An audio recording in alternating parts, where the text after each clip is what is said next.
iPhone 15 is launching and so many people are waiting to purchase the advanced and cutting-edge technology. Do you know how iPhones impact our brain system? Have you ever misplaced your iPhone and you feel mild panic?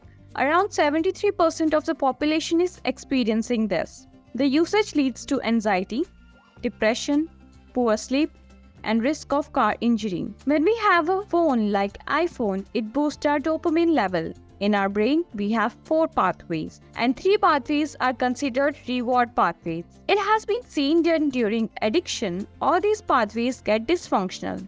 That means it floods the brain with a feel-good chemical signal and brain gets addicted. The attractive features of iPhone makes us dumber, sleepless, poor at in-person's communication, and even clinically depressed in some cases. After the years of evolution of iPhones, colors and UI play a major role.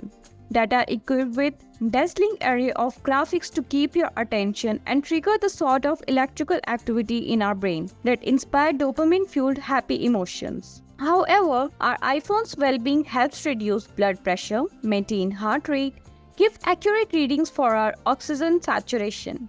The chronic use of iPhones can lead to physical dysfunction like GABA dysfunction and a loss of gray matter in the brain, which are highly correlated to substance use disorder.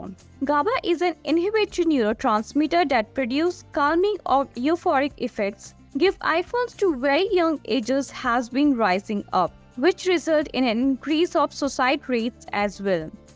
There are few symptoms like neglect or trouble completing duties at work, loved ones expressing concern, checking profiles, accidents or injury, working later to complete tasks.